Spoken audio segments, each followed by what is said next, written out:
This is a visual representation of the procedure required to upgrade the pre-facelift Audi A8 incandescent trunk and glove box lights to LED.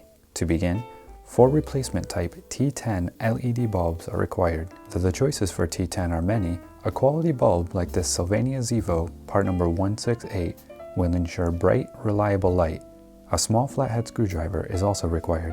Starting with the glove box, there is one light located on top near the back. Find the small indent on the housing edge at the left side for left-hand drive cars. Insert the screwdriver into this indent and pry the housing downward. Remove the housing from the harness by holding the flat end of the connector firmly and pulling the housing away. The same process applies to the 3 lights in the trunk. Locate the indent and pry away from their mounting location. To access the bulb, remove the protective cover that may be attached to the back of the light. It is easiest to separate, beginning with the connector end. To remove the bulb, it is better to push from the bottom rather than pull from the top to avoid breaking the glass. Place the screwdriver beneath the bulb and slowly use leverage from the housing contacts in a controlled manner. The new bulb is replaced in reverse, this time using your fingers.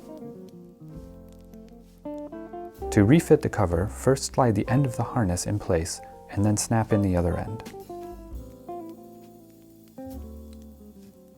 Plug each light back in. The harness will only fit in one orientation. Next, test for illumination. If the car has entered standby and the interior lights have timed out, then wake the car by closing and opening a door, the trunk, or turning on accessory mode. The chosen bulb may or may not be polar sensitive.